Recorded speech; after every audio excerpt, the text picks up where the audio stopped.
Take 7 action.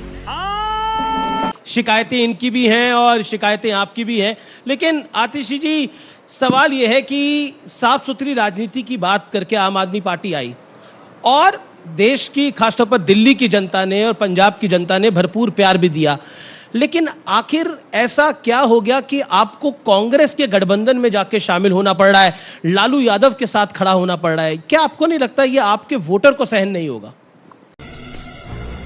चुप कर बे कुत्ते। देखिए अमीश जी, आपका सवाल का जवाब देने से पहले मुझे सुधांशु जी की कई बातों पे रिस्पॉन्ड तो करना पड़ेगा। जी जी बिल्कुल। देखिए सुधांशु जी बात करते हैं कि जी जेएमएम ने ऐसा किया, कांग्रेस ने ऐसा किया, पर थोड़ा सा सुधांशु जी की पार्टी का भी रिकॉर्ड देख लेते हैं। ये कहते हैं कि जी हम तो किसी के खिलाफ कुछ नहीं करते, पर ऐसा कैसे होता है कि इनकी ईडी, इनकी सीबीआई किसके खिलाफ रेड करती है? कभी अरविंद केजरीवाल के खिलाफ करती है, कभी हेमंत सोरेन के खिलाफ करती है, कभी स्टालिन के खिलाफ करती है, कभी ममता बनर्जी के खिलाफ करती है। क्या इस देश का सारा भ्रष्टाचार विपक्षी दलों ने किया है? इनकी पार्टी के लोग दूध के धुले हैं। और नहीं ना सिर्फ इतना, वो विपक्षी दल के नेता जैसे ही इनकी पार्टी में शामिल हो जाते हैं वो भी दूध के धुले हो जाते हैं। इसके कुछ उदाहरण दूंगी। हेमंत बिस्व शर्मा जी, उनके भ्रष्टाचार पे सुधांशु जी की पार्टी ने एक पूरा बुकलेट निकाला था। ईडी का केस हुआ, सीबीआई का केस हुआ, हेमंत बिस्व शर्मा जी भारतीय जनता पार्टी में शामिल हो गए, उनकी वॉशिंग मशीन में धुल गए, सारे ईडी और सीबीआई के केस खत्म हो गए। शुभेंदु अधिकारी जी के भ्रष्टाचार, Narada scam, Saradha scam, chit fund scam, कई चुनाव लड़ डाले इन्होंने पश्चिम बंगाल में, लेकिन जैसे ही शुभेंदु अधिकारी भारतीय जनता पार्टी में शामिल हो गए, उनकी वॉशिंग मशीन में धुल के पाक साफ हो गए। छगन भुजबल, महाराष्ट्र सदन scam, irrigation scam, cooperative scam, उनके खिलाफ ईडी सीबीआई के इतने सारे केसेस। छगन भुजबल जी लेटेस्ट एग्जाम्पल हमारा, जैसे ही भारतीय जनता पार्टी में शामिल हुए, आपको पता है ईडी ने महाराष्ट्र हाईकोर्ट में क्या कहा? उन्होंने कहा हमें छगन भुजबल जी की फाइल नहीं मिल रही है, तो इसलिए हम केस बंद कर रहे हैं। जी तुम्हें शर्म है? कुछ शर्म आया है?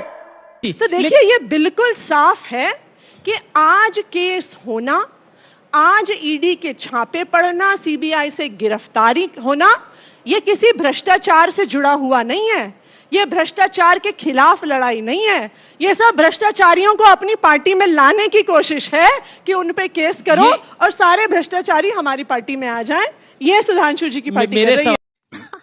सही पकड़े हैं। तो आप पर बार बार लगता है कि आप हिट एंड रन करते हैं, जैसे कि अच्छा, वैसे आरोप ये भी लगाते होता हैं है। और फिर भाग जाते हैं। अभी आपने एक प्रेस कॉन्फ्रेंस भी करी, इस पर आप क्या कहना चाहते हैं? क्योंकि बीजेपी कह रही है कि अगर कुछ है तो रिकॉर्डिंग आम आदमी पार्टी सामने रखे, पटल पर रखे, दूध का दूध और पानी का पानी हो जाएगा, तो रिकॉर्डिंग रखनी चाहिए आप लोगों नहीं, को। बिल्कुल रखेंगे, समय आने पे जरूर रखेंगे। इन्हीं के पार्टी के उपाध्यक्ष शेर सिंह डागर जी एक हैं, एक समय पे काफी फेमस हुए थे, लोग उनको भूल गए होंगे शायद अब। जब 2013 में आम आदमी पार्टी पहला चुनाव लड़ी थी जी। और हमें 28 सीटें आई थी और इनको 32 सीटें आई थी और किसी की मेजॉरिटी नहीं थी, अरविंद केजरीवाल जी के इस्तीफे के बाद भारतीय जनता पार्टी ने ऐसे ही पुरजोर कोशिश करी थी आम आदमी पार्टी के विधायकों को तोड़ने की। तब थोड़ा महंगाई का जमाना इतना नहीं था, तो शेर सिंह डागर जी ने मात्र 25 लाख रुपए का ऑफर दिया था हमारे विधायक दिनेश मोहनिया जी को, और उसका स्टिंग पब्लिक भी हुआ था सुधांशु जी। दूसरी बात अमीश जी, देखिए सब जानते हैं देश में एक ही पार्टी है जो और पार्टियों को तोड़ तोड़ कर सरकार बनाती है। गोवा में कांग्रेस के विधायक किसने तोड़े और अपनी सरकार बनाई? कर्नाटका में कांग्रेस और जेडीयू के विधायक किसने तोड़े और सरकार बनाई? महाराष्ट्र में शिवसेना के विधायक किसने तोड़े और सरकार बनाई? ये पूरा देश जानता है। इनफैक्ट अगर आप मुझे मौका दें, वो अनफॉर्चुनेटली दूसरे चैनल की क्लिपिंग है जी। उस जब कर्नाटका का चुनाव हुआ था 2019 में, तो राम माधव जी, ये मैं नहीं कह रही हूँ, ये राम माधव जी के शब्द हैं, उनको एक टीवी चैनल के एंकर ने पूछा कि देखिए आपके तो नंबर पूरे नहीं हुए हैं, तो आप सरकार कैसे बनाएंगे? तो उन्होंने कहा हमारे पास अमित शाह है। ये राम माधव जी के शब्द थे। तो इनके पार्टी के नेता खुद प्राइम टाइम टेलीविजन पर मानते हैं कि संख्या बल ना होते हुए भी ये सरकार बनाते हैं। ये बिक गई है गवर्नमेंट, अब गवर्नमेंट में कुछ नहीं है। क्या आपको लगता है कि आप लोगों के नेता मिले लेकिन नीचे पार्षदों के दिल नहीं मिले, इस वजह से ये हार हो गई। और दूसरा, करप्शन के ऊपर आम आदमी पार्टी को बैकफुट पे आना पड़ रहा है, क्योंकि जनता को आप मूर्ख समझना बंद कर दीजिए। इस प्रकार की बचकाना बातें किसी के गले नहीं उतरती, लोग मजाक उड़ाते हैं। अलग अलग मुद्दे हैं, तीनों पे जवाब दूंगी। सबसे पहले तो जी सुधांशु जी ने, आपने जो मुझसे सवाल पूछा कि आम आदमी पार्टी के विधायक कौन तोड़ रहा है, उसका जवाब सुधांशु जी ने दे दिया कि जो सोवत है वो खोवत है, जो जागत है वो पावत है। तो कौन विधायक खो रहा है, कौन विधायक पा रहा है, इसका जवाब तो इन्होंने खुलेआम दे दिया। पर आप लोग सो तो नहीं रहे हो। इन्होंने डिनाई तो नहीं किया कि ये विधायक तोड़ते हैं और हर राज्य में तोड़ते हैं। तो गोवा में इन्होंने ये भी नहीं कहा गलत है, ये कहा वो तो पहुंचे ही नहीं, इसलिए हमने सोचा कि उन्होंने तो कहा कि जी मैंने एग्जाम ही नहीं दिया, तो बीजेपी ने कहा कि चलो हम चीटिंग करके पास हो जाते हैं। ये देखिए सुधांशु जी बड़े सम्मानित प्रवक्ता हैं भारतीय जनता पार्टी के, लेकिन ये तक नहीं कह रहे हैं कि विधायकों को तोड़ना गलत है। आज यहाँ पे आके खड़ा कर दिया है भारतीय जनता पार्टी ने इस देश की राजनीति को, और मुझे लगता है ये सबसे ज्यादा दुख की बात है। तू समझा? हाँ। नहीं, तू समझा नहीं। Number 2, Chandigarh mayor election. वैसे उससे पहले अगर आप 1 साल पहले देखिए तो दिल्ली मेयर इलेक्शन में भी कुछ ऐसा ही हुआ था। आपको याद होगा मेयर आपका है दिल्ली में। हाँ, लेकिन मेयर के इलेक्शन को करवाने के लिए हमें सुप्रीम कोर्ट जाना पड़ा था, क्योंकि वहां पर भी चीटिंग कर रही थी भारतीय जनता पार्टी। भारतीय जनता पार्टी कानून के खिलाफ जाकर अपने एलजी साहब से 10 नॉमिनेटेड काउंसलरों को लेके आती है, जो उन्हें जो काम चुनी हुई सरकार को करना है, सबसे पहली बात।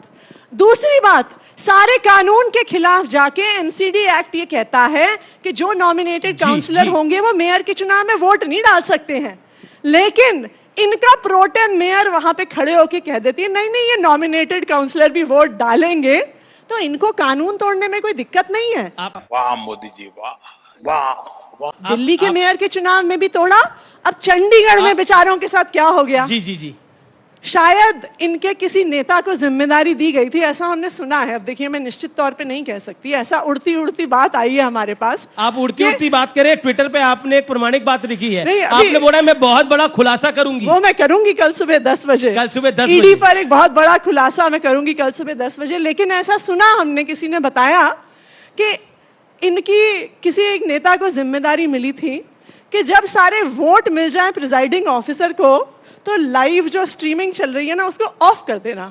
वो शायद ऑफ करना भूल गए, तो पूरे देश ने देख लिया कि प्रिजाइडिंग ऑफिसर खुद वोटों पे कुछ लिख रहे हैं और उनको गलत करार करने की कोशिश कर रहे हैं। इनफैक्ट वहां पर हमारे एक पार्षद ने कहा भी था, प्रिजाइडिंग ऑफिसर को कहा था कि आप नीला पेन मत इस्तेमाल करो, क्योंकि नीले पेन से हम लोगों ने लिखा हुआ है, अगर आपको कुछ लिखना है आप हरे पेन या लाल पेन से लिखिए। उन्होंने नहीं किया, क्योंकि उन्हें वोट्स को डिस्क्वालीफाई करना था और झूठे तरीके से इनकी सरकार बीजेपी पार्टी बदल लिया साला। दो पॉइंट्स पे फैक्चुअली रॉन्ग है सुधांशु जी। एक सेकंड, 2 पॉइंट्स पे फैक्चुअली रॉन्ग है सुधांशु जी। मनीष सिसोदिया जी के लॉकर में वास्तविक तौर में उनके बेटे का झुनझुना मिला था। आप सीबीआई के रिकॉर्ड, अरे भाई, अब ये दुनिया के इकलौते लोग होंगे जो लॉकर में झुनझुना रखते हैं। चांदी का झुनझुना था, इसका मतलब उनकी माता जी ने उनके बेटे के पैदा होने पे दिया था, उनकी पत्नी ने लॉकर में रखा हुआ था। आप सीबीआई का रिकॉर्ड निकाल के देख लीजिए, आपकी सीबीआई बोले, इसका मतलब सीबीआई के सूत्र जो ये कह रहे थे केजरीवाल जी, उन्होंने बता दिया होगा तो निकाल के सीबीआई के लिए झुनझुना रख दिया उन्होंने।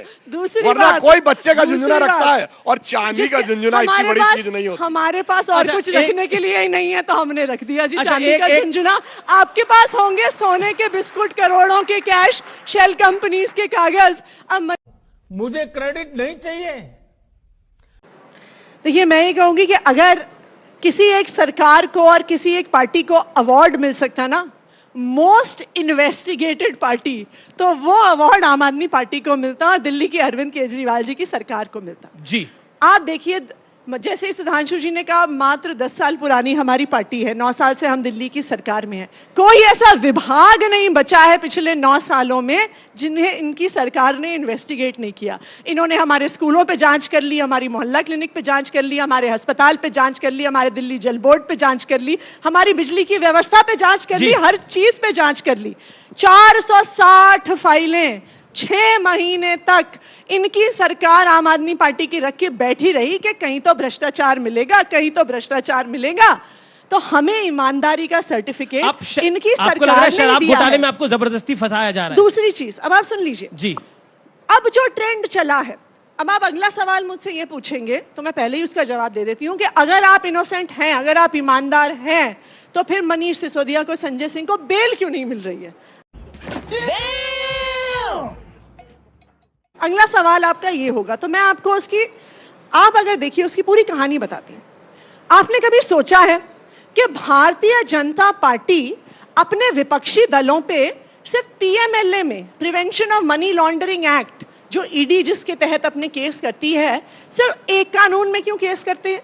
प्रिवेंशन ऑफ कहते हैं जी भ्रष्टाचारी हैं सब, प्रिवेंशन ऑफ करप्शन एक्ट में क्यों नहीं करते?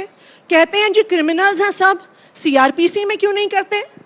इसलिए नहीं करते क्योंकि PMLA, prevention of money laundering act, इस देश का एकमात्र कानून है जिसमें बेल मिलने का प्रावधान लगभग असंभव है। इसलिए आज पीएमएलए यूज नहीं होता नारकोटिक्स, टेररिज्म वगैरह के लिए, जिसके लिए यह बना था। आज पीएमएलए सिर्फ और सिर्फ विपक्ष को दबाने के लिए इस्तेमाल किया जाता है, नेताओं को चुप करने के लिए यूज किया जाता है। देश संकट में है। ऊपर आता हूं, ये इंडिया अलायंस का क्या हो रहा है आतिशी जी? नीतीश जी छोड़ के चले गए हैं और ममता बनर्जी कांग्रेस के साथ गठबंधन नहीं कर रही हैं, क्या कहना चाहती है? एक सपना देखा था पूरे ऑपोजिशन ने इंडिया अलायंस का, लेकिन वो सपना चकनाचूर हो गया है 2024 के चुनाव से पहले ही। ये झूठ है, झूठ है, झूठ है। देखिए, मैं ये मानती हूं कि जो नीतीश जी ने किया वो बिल्कुल गलत था। नीतीश जी बहुत बात करते थे, उन्होंने कहा था हम महंगाई के खिलाफ लड़ेंगे, बेरोजगारी के खिलाफ लड़ेंगे, संविधान के लिए लड़ेंगे, संविधान को बचाने के लिए लड़ेंगे। लेकिन मैं ये मानती हूं कि बिहार में वास्तविक तौर पे नीतीश जी के भाजपा में जाने से भाजपा को ही नुकसान होगा, इंडिया अलायंस को नुकसान नहीं होगा। ममता जी के कांग्रेस से इंडिया अलायंस से जाने से बाकी जो घटक दल हैं, ये मैं मानती हूँ कि कुछ इनिशियल हिकअप्स हैं, लेकिन मुझे पूरा भरोसा है। बोलती है कि कांग्रेस की 40 सीटें भी नहीं आ सकती, कांग्रेस में अहंकार है, क्योंकि आप कांग्रेस से डील कर रही हैं। क्या आपको भी लगता है कांग्रेस में अहंकार है? देखिए, हम इंडिया अलायंस के प्रति पूरी तरह से कमिटेड हैं।